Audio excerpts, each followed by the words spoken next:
I'm here with Jesse Chambers, the CEO of a company called Workforce.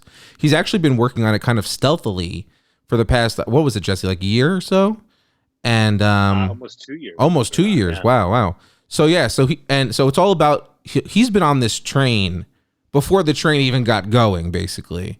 It's all about remote work and helping people find remote jobs and learn more about remote work in general and showing people that it is possible to do. And there are a lot of jobs out there, especially now, that and companies that offer this type of work. So he's all about that. And I think it'll be a really good conversation to have, especially now that we are in the early vaccine days of this pandemic. So things are going to be changing rapidly, I'd imagine. But Jesse, I'm really excited to have you on. Thanks for being here. Welcome to the podcast.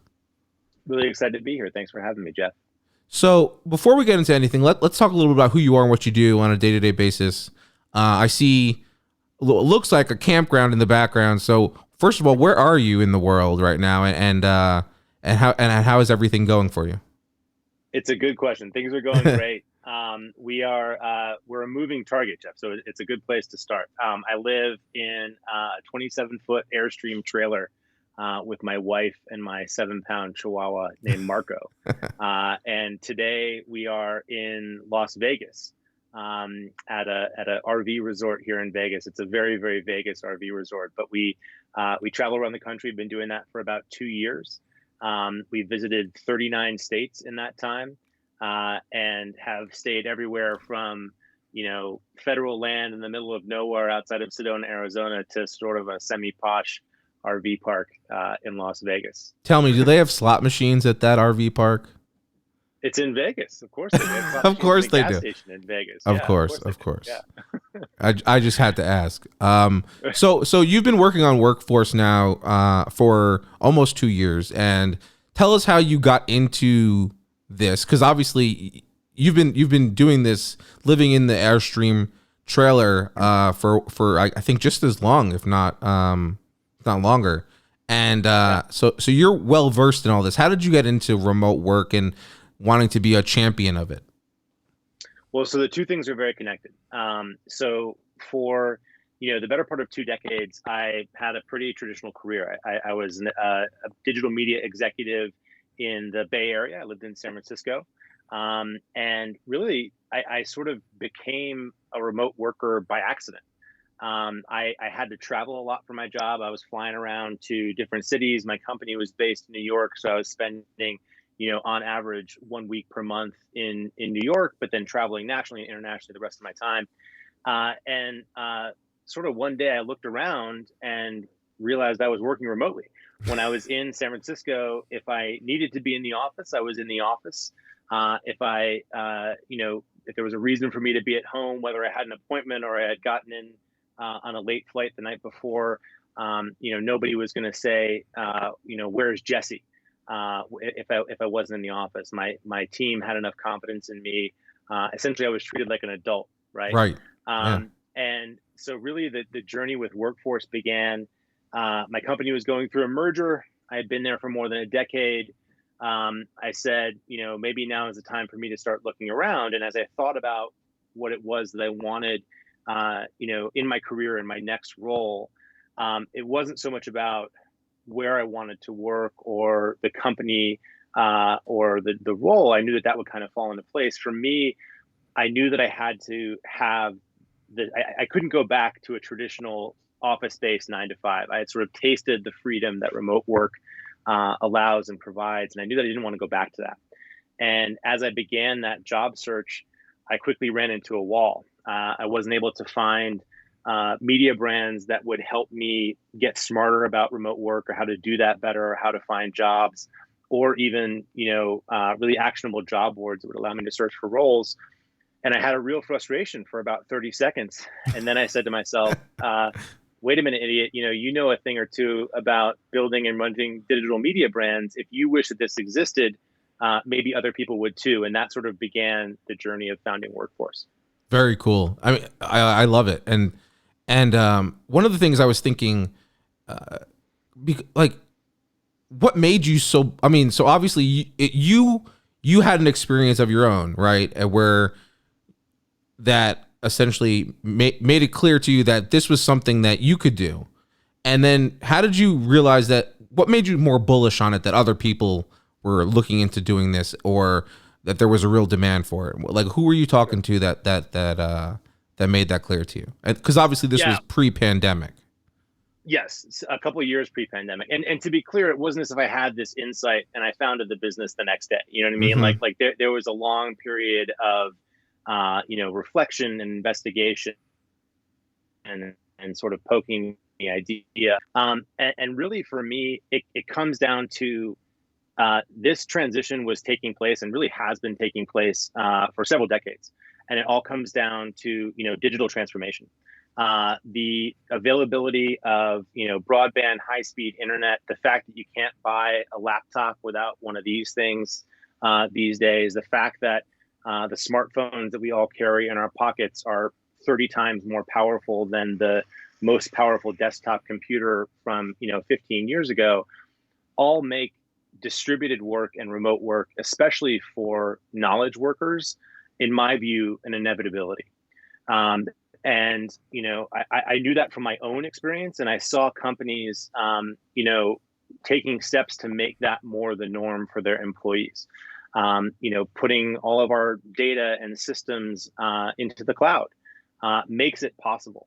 And so it became, sort of so obvious to me. And then, you look at the history of the 9-to-5 workday. This was literally something that was invented by Henry Ford when he was building the Model T.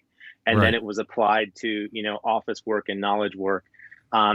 There's sort of this perception that the office has always existed, that this is always the way that it's been. And really, that's just sort of inherited wisdom. The office-based 9-to-5 thing is, barely a century old. And I think its days are numbered. I don't think we're going to see it for much longer.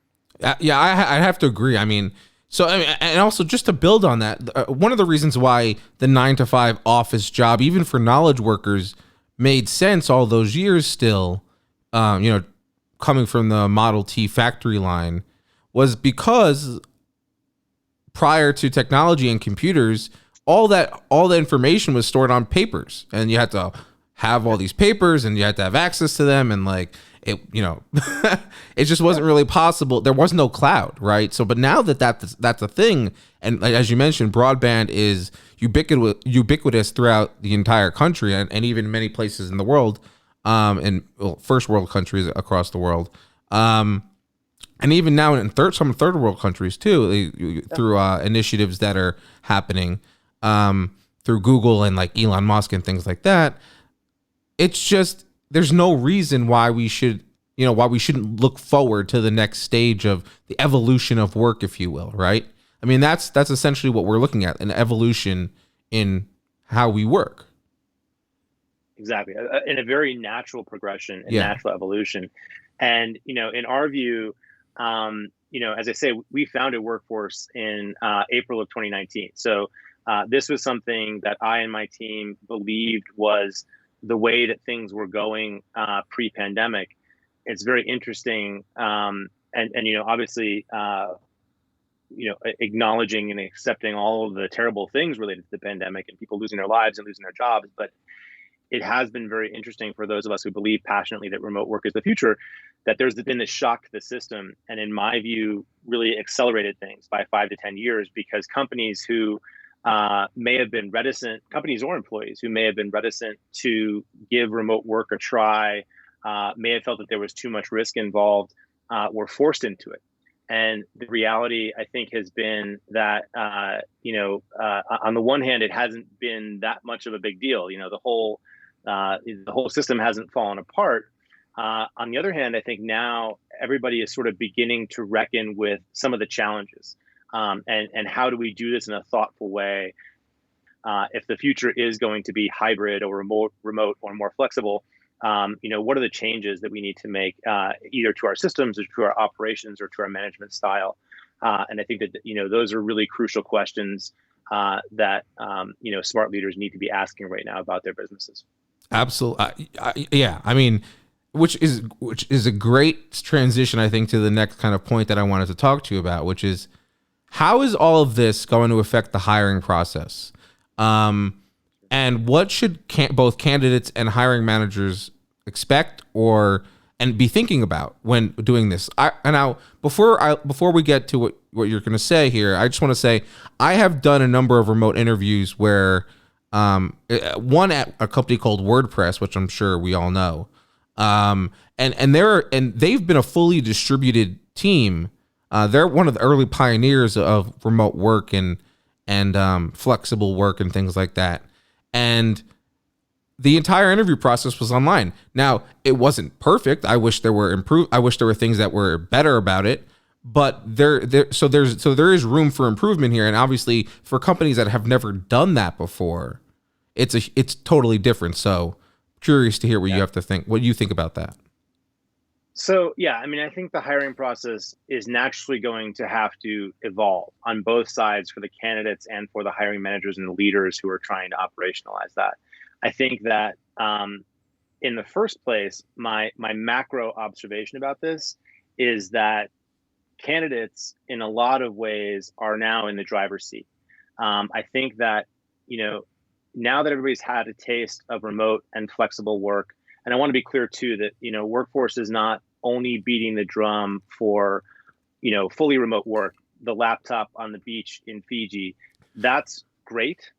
Or Hawaii now. Hawaii has a really interesting remote work incentive going on right now. That's great, but that is not really the reality or a possibility for the vast majority of people. They have, they're part of their community. They have family. They have kids. They can't pick up and go to the beach.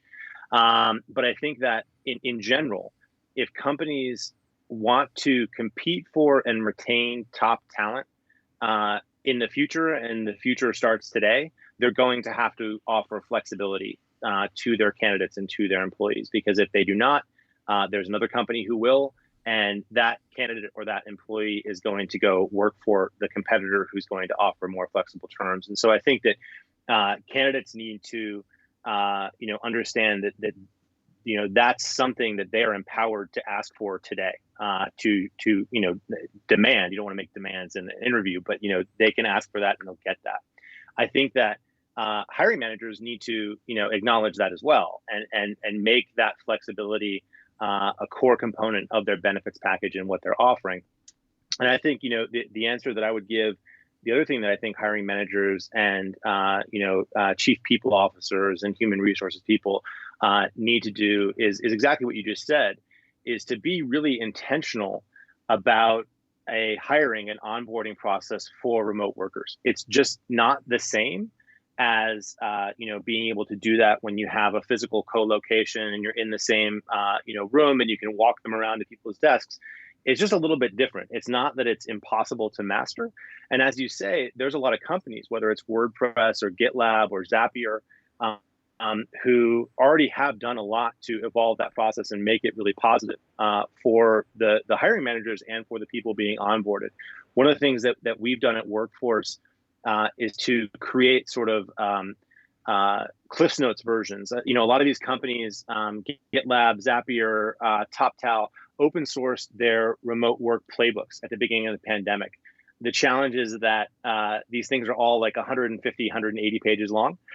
So they're sort of tough to get through. And so what we've done at Workforce is to, condense those and to write Cliffs Notes versions of those playbooks. And one of the commonalities across all of those playbooks and best practices is a very intentional hiring and onboarding process. And so, these companies, have a very prescriptive, very hands-on approach to interviewing and then to intentionally onboarding their new hires. And a lot of it's self-directed. It's like, day one, read these articles, watch these videos, sign up for these tools. It's very prescriptive, but it's very effective. And one of the things that always strikes me as funny is that any company would benefit from a thoughtful, prescriptive onboarding process. This is not just a thing that, is good for remote businesses. But it's something that remote businesses have been forced to master because they can't fall back on the old way of doing things, in an office. And so I think that, coming back to, I think that hiring managers, really need to be intentional and prescriptive about their onboarding process. Here's a question. Do you think that because of remote work that companies may end up making different hiring choices or decisions about people than they otherwise might have in the past? Is that something you could foresee? Yeah, I think so. I think in a couple of ways. I think that um, when you're looking for people who are going to succeed and strive in or thrive, excuse me, in a remote setting, you're looking for people who are, very self-directed, who are really good uh, at writing stuff, right? So, a lot of communication is going to take place over email or over Slack or on Asana or asynchronously. And so being able to communicate effectively in a written setting is very important. I also think that for people who have more of like a client facing sales ish role, being able to be masters of the video conference and to create and present a compelling presentation in a video format as opposed to in the room, that's a skill. Yeah. And some people are naturally good at that. Some people are better at cultivating those skills. And so I think that smart hiring managers are going to look for the people who are going to succeed, are going to say critically, what are these new skills that are going to be really important in this future that is a little bit more remote, maybe hybrid, more flexible, but certainly not the same as it was yesterday.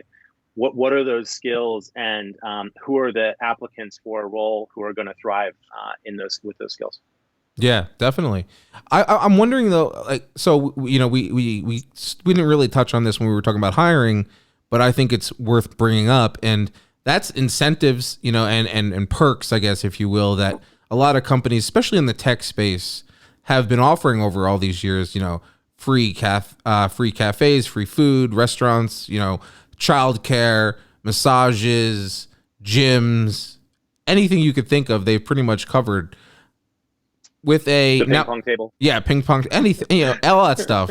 How do you how do you think companies are going to think about incentives going forward, especially if they're focused more, if the company has made the decision to be more remote and less on Sure. site?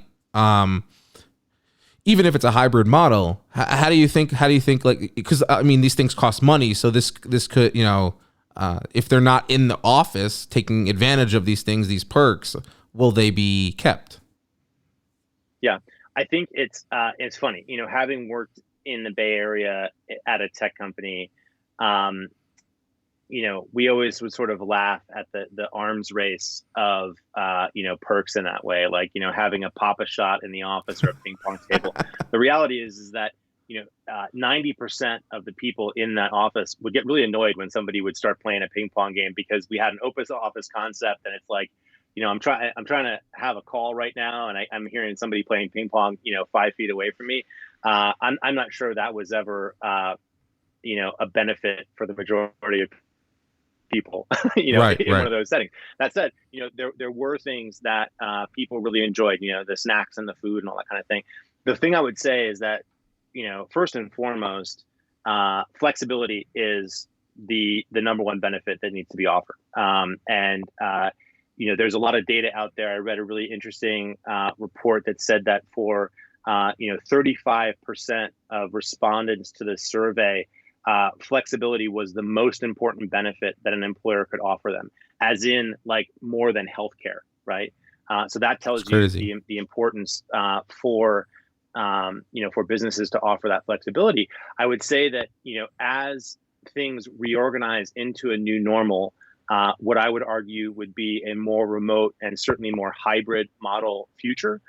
You may have seen yesterday, Google announced that, essentially going forward, when they go back to the offices in September, they're going to be experimenting with a hybrid model, and allowing employees to work from home, several days per week and then come into the office for collaboration. I think the companies are going to have to reorganize around that. And so it may mean fewer offices, right? In general, savings on some corporate real estate, maybe more investment in co-working spaces or flexible working solutions so that employees can go to an office-like environment close to them, get away from their home office, perhaps. but also doing things to invest in their flexible and remote employees. So giving their employees a stipend to buy a standing desk for their home office, right? Or to invest in a better webcam or better headphones so that they can work more effectively in their flexible and remote environments. And then you see other companies doing really interesting things. Instead of having a snack bar or a coffee bar on site, giving employees a stipend or having a group lunch, right? So having a group meeting where everybody zooms in and everybody gets delivery. And what did you get for delivery? There's a great way to learn about your coworkers. To learn that Tom loves a green chili burrito, and Right. somebody else is a vegan, and they're all ordering their own things and learning about what they do. And I think that those benefits are kind of bespoke to that new environment, and can really be interesting ways to bring teams together and to make employees feel more a part of their company in this new paradigm.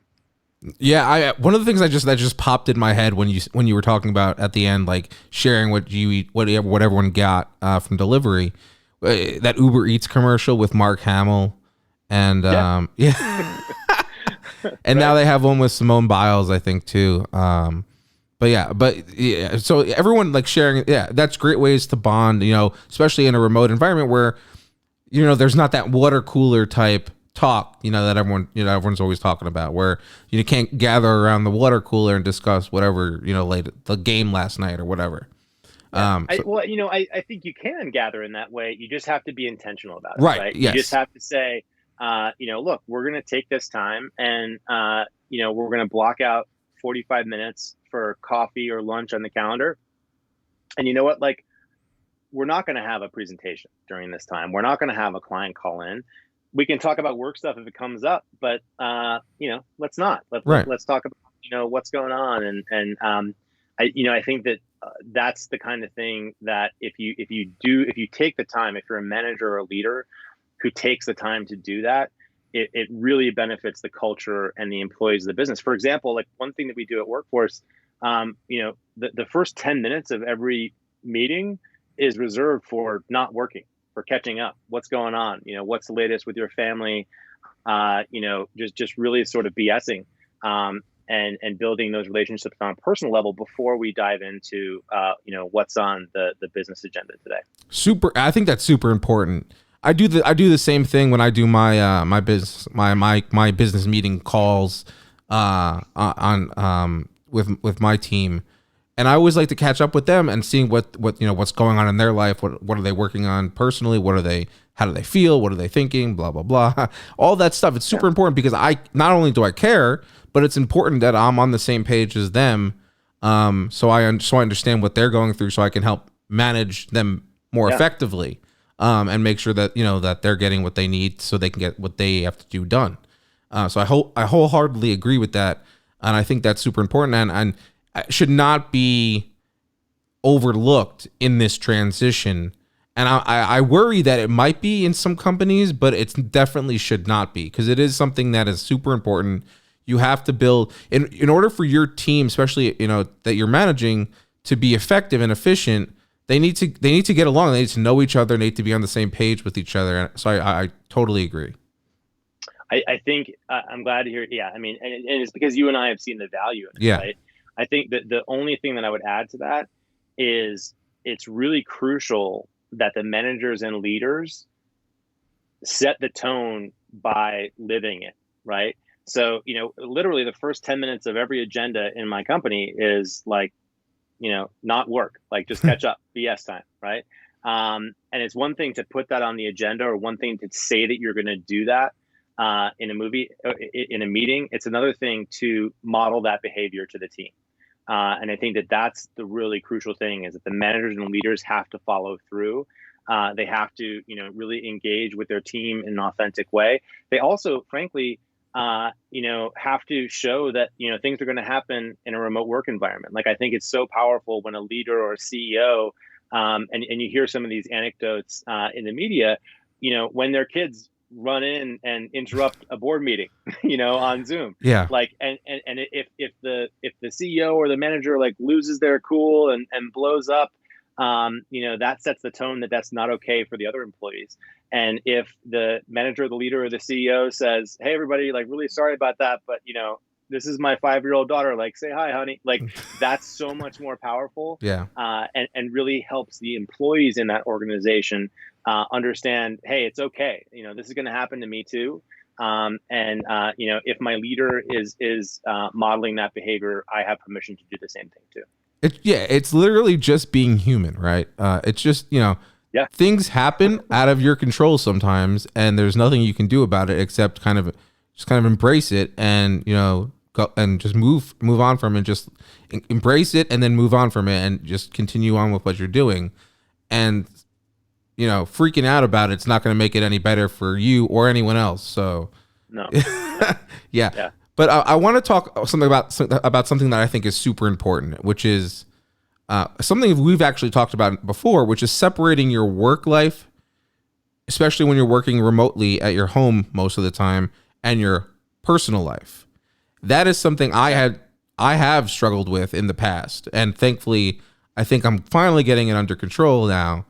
But there's always relapse that could happen, and sometimes it does. Then you gotta fight and get out of it again. But I want to know if you have any tips or advice in terms of how people should be thinking about separating out their work life and their personal life, especially when they're now both in the same place. Yeah, it's a really timely question, and I think that especially for people who were not working remotely pre-pandemic, this has been a real challenge and a real pain point as they've tried to navigate this pandemic-induced remote work. And this is an area that we've leaned into with content on Workforce, specifically for those folks. We have one article that I'm really proud of called "Avoiding Bed to Desk," which is something that I think people can fall into, right? And I think that there's sort of two two camps, right? You have folks like you and I who are founders of businesses and are generally able to work in a self-directed way, and in those kinds of cases, or self-employed people, right? In those kinds of cases, I think we have a lot of freedom to experiment with what times of day are best, and what times of day and am I most productive, and being able to formulate our work days to take advantage of those windows, and that's great. I think that there's probably a larger number of folks who maybe don't have that much freedom in how their day is scheduled, and so for them, I think it's really about what are the ways that they can create boundaries between their home life and their work life when those things are taking place under the same roof, right? And it really is about creating boundaries. The simplest tip that I can give, and it sounds sort of funny, but it's like put on some pants. Like you mean like, these shorts I'm wearing are not acceptable?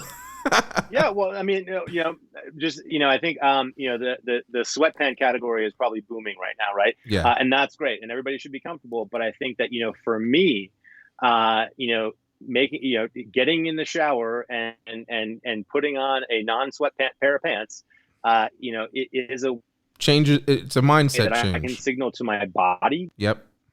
Yeah, it can signal to my body and mind, I'm going to work right now.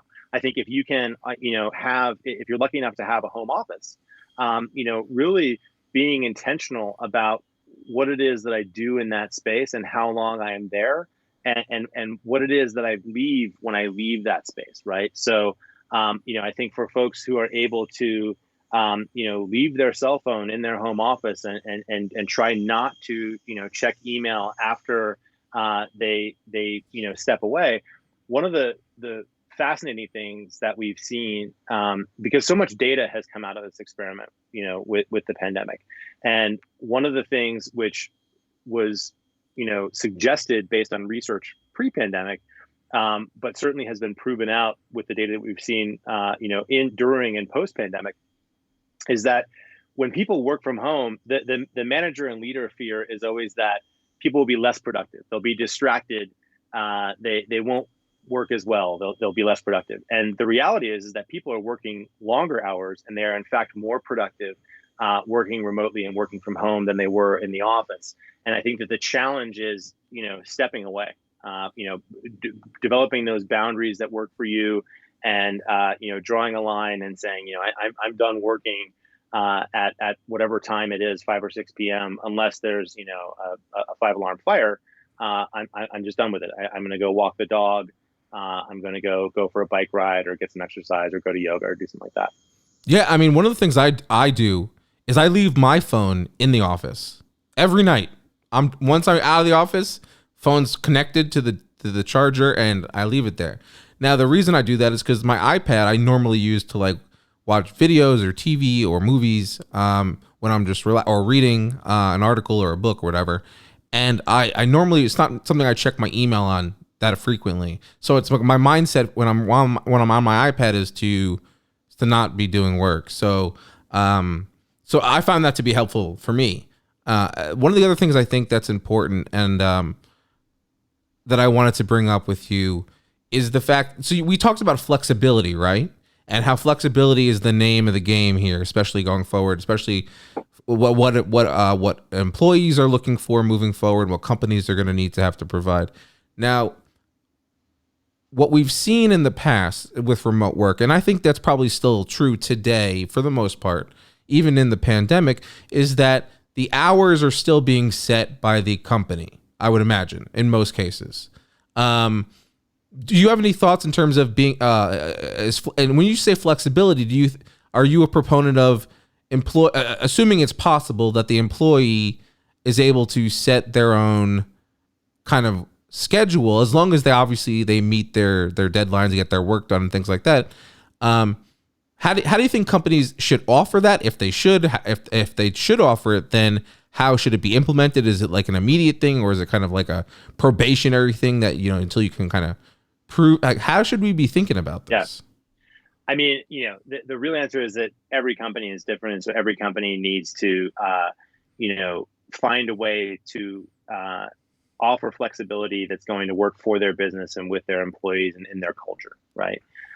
In general, I think that offering flexibility, as I said earlier, is going to be table stakes for companies in the future if they want to compete for and retain top talent.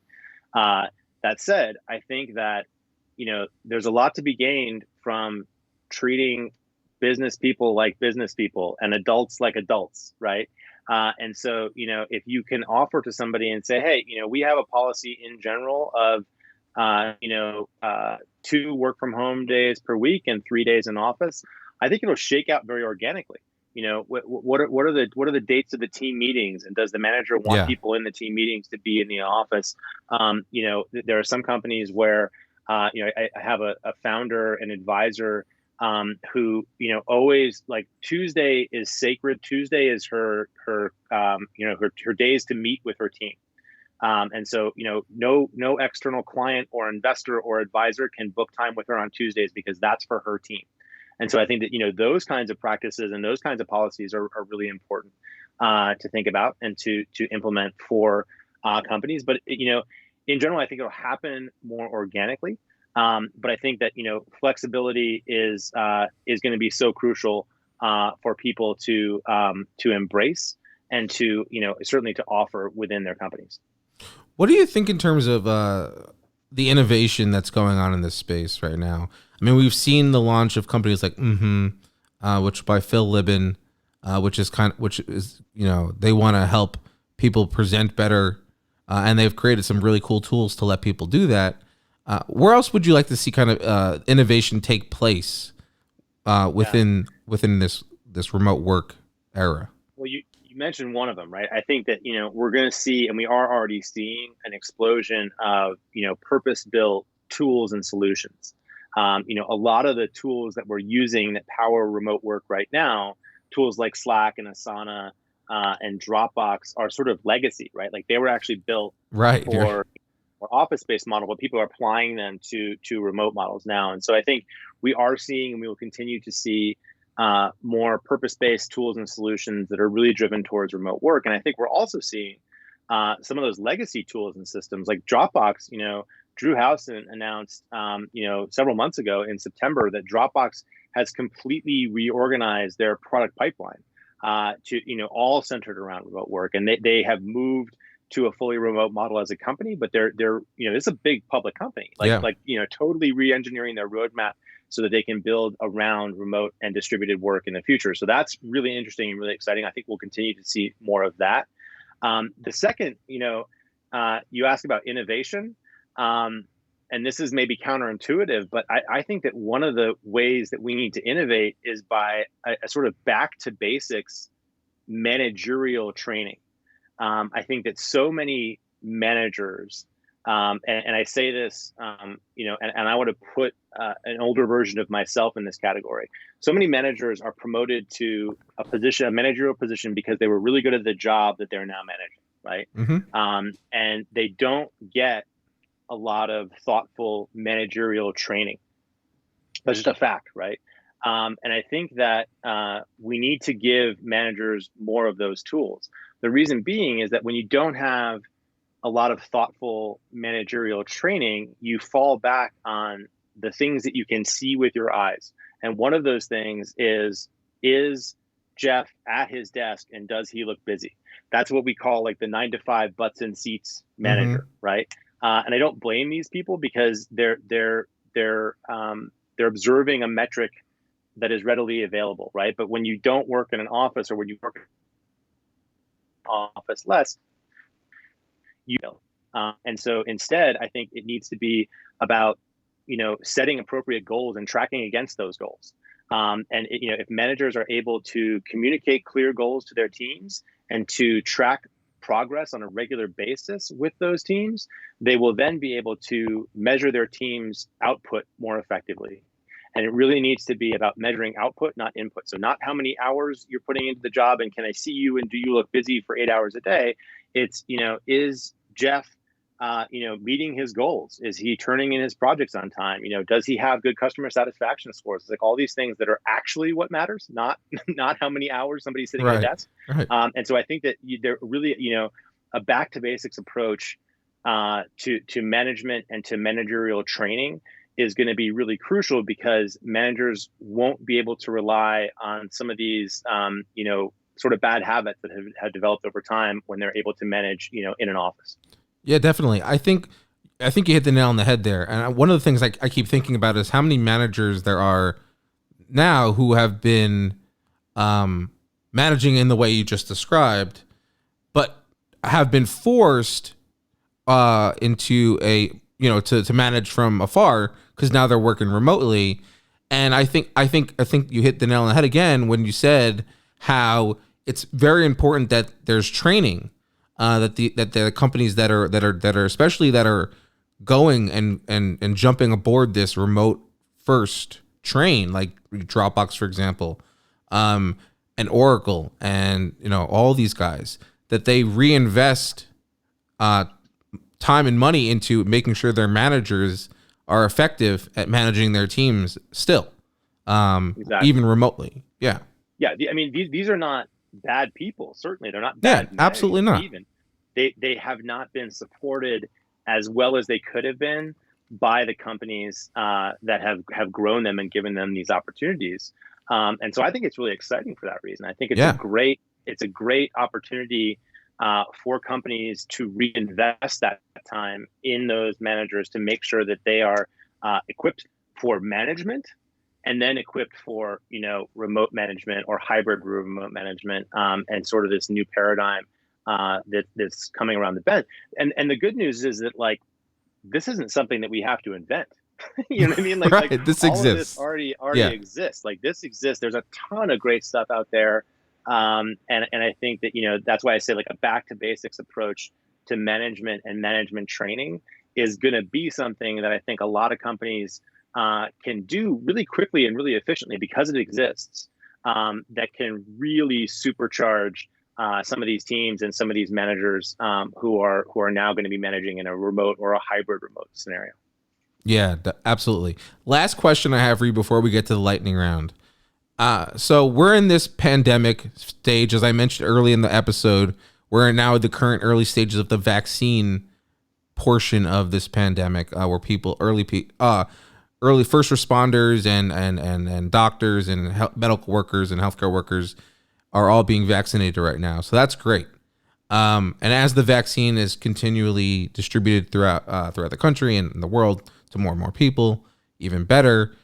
And we'll eventually reach at some point, probably in a year or two, a post-pandemic, hopefully, scenario where things won't go back to normal per se, but they will shift. And so, for example, kids will start being able to go back to school. Parents will be at home being able to do remote work without having to also teach their kids or be distracted by them, which is a positive thing. I'm sure as much as people love their kids, I'm sure that would be much appreciated still. But yeah, so like what should we be looking for? What should we expect during that time? Well, I mean, first of all, it's, as a human being, it's an exciting time to be able to glimpse that light at the end of the tunnel, and frankly, inspiring to see, what science has done, in this, whatever 10 months or whatever that they were able to do that. That's really mind blowing and amazing, and proof, I think, of the good things that we can do, as a species. So that's really exciting. I think from a remote work perspective, how does that transition look, and what does the new normal look like, right? Which is sort of what I heard you ask. Like, as I said earlier, number one, the future is going to be hybrid, right? So employees have gotten a taste of the flexibility that remote and flexible work offers them. Business leaders, leaders of companies, have looked at their balance sheet and said, wait a minute, what if we need 50% less office space? You know what I mean? Like, what does that do for our cost? Little light bulbs going off and seeing dollar signs, like, that's a very real thing. And so I know that the future, as I said, this was a future that was going to happen. It was an evolution that was taking place, but it's been accelerated by at least 5 to 10 years. And so people are going to have to learn in that time, right?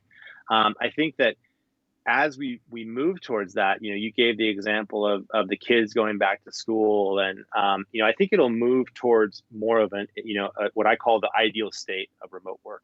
So and this is one of the things that I've stressed to my friends and to other folks who have been struggling, with this pandemic-based reactive remote work, is that, like, look, like, what you're doing right now is not how it's supposed to be. Like the kids aren't supposed. You're not supposed to be like managing a classroom over here and having a meeting over here.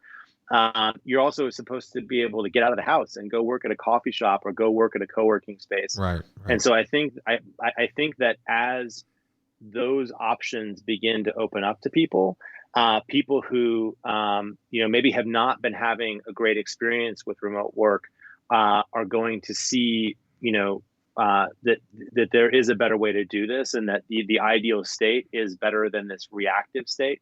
And so that's really exciting too. And I think I always go back to, I love the Bill Gates quote about we always overestimate the amount of change that will take place in 1 year and underestimate the amount of change that will take place in a decade. Yeah. I think that's true overall, and it's an amazing observation.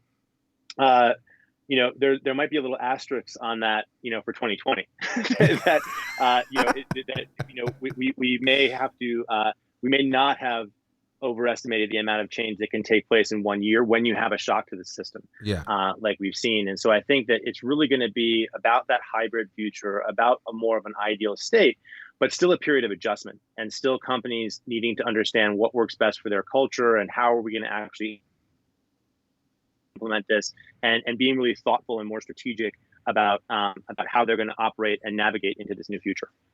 Well, I think that was a great answer to end the conversation part of this episode. That was really a really great way to kind of round everything up and put a nice little neat bow on it. I think that the point about the ideal state versus the state we're in now is really, I think, crucial for people to understand that what we're going through right now is a very rushed transition into remote work, faster, as you pointed out, maybe by 3 to 5 years. So we're condensing all of this into a very short period of time in the course of a year, really less than a year, really. And it's not going to be like this once we're in the ideal state. It'll hopefully everything will kind of even out, balance out, be a lot less stressful and a lot less hectic at that point. So here's to hoping. And we'll see what happens. But Jesse, thanks again for being on. You've made it through to the lightning round now. So whenever you're ready, let me know and we'll get started. I'm a little nervous, but I'm excited. Let's do it, Jeff. All right. Here we go. Now, I thought I picked this one because I know you like to, drive around in your Airstream. So I figured I'd ask you the first question of, would you rather have a jet or a yacht? A yacht. I'm a water guy. I'm a lake guy. Yeah. Yachts are incredible. Yeah. Nice. Love yacht. Would you ever fly to the moon or another planet? Oof. Fly to? Would I have to circumnavigate? If I could land on the moon, I would pick the moon. If I had to just fly by it, I don't know. That seems like a long way to go for just staring out the window. Yeah, the question doesn't get into the details. It's just what it is. Mac or PC? Mac. Good choice. Easy. Yeah. Best movie you've seen lately? The most memorable movie I saw was Tenet. I haven't seen that yet. I haven't. I want to. We went to a drive-through in Texas. My wife's first time at a drive-through movie, which was really interesting. And so I liked it. It was a 2.5-hour movie. And when we got home, I had to watch 45 minutes of YouTube videos to understand. That's what I've heard. The 2.5-hour movie. I've heard and after the 45 minutes of YouTube, I think I liked it. So I'm not sure if I could say it was best or not, but it was definitely memorable. But you need to, budget a solid 4 hours for that one. All right, I'm definitely gonna have to watch it now and make sure to budget the time for the YouTube videos after. Yeah. All right, last one. Here we go. What's the last song you played on your phone or computer? Showdown by Electric Light Orchestra. I think ELO is criminally underrated. I've never heard of them. I'm gonna have to check these guys out. ELO, yeah, Jeff Lynne. Jeff Lynne was produced Tom Petty's albums. Was one of the Traveling Wilburys, and you know a lot of ELO songs, Jeff. You just don't know that they're ELO songs. Okay. I'm gonna have to give it a listen. Do you have a recommendation for which song I should start with? I would start with Showdown, but you could do greatest hits of ELO, and you will, Evil Woman is one of theirs. That you probably don't know is theirs, but do greatest hits, and you're gonna be like, oh my god, I know that song. There's gonna be 5 or 6 songs that nice. you're sure to know. I'm gonna check it out right after this. All right, well, Jesse, I really enjoyed having you on this episode. It's been a lot of fun. We're gonna have to have you back, especially as all of this stuff is going to play out in real time right in front of us. So that's going to be exciting. And you're going to be right in the middle of it. So that's awesome. It's an honor to be involved, Jeff. I really appreciate you having me, and my door is always open. I would love to come back anytime you want me. Awesome. So if anyone wants to get in touch with you who's listening, what's the best way for them to do that? Sure. So, LinkedIn, Jesse Chambers at LinkedIn, and you can follow Workforce on our social channels too. And if somebody wants to email me, my email is jesse@workforce.com. And that's Workforce without any O's, right? Correct. wrkfrce. No O's because offices are optional. I love it. Did you guys just come up with that, or was that always a thing? No, the truth is that it was the available domain. Okay. And it's a startup, so you got to spell it in sort of a cheeky Web 2.0 kind of way. So, definitely. All right. Well, Jesse, thanks again for being on. I look forward to keeping in touch. My pleasure, Jeff. Take care.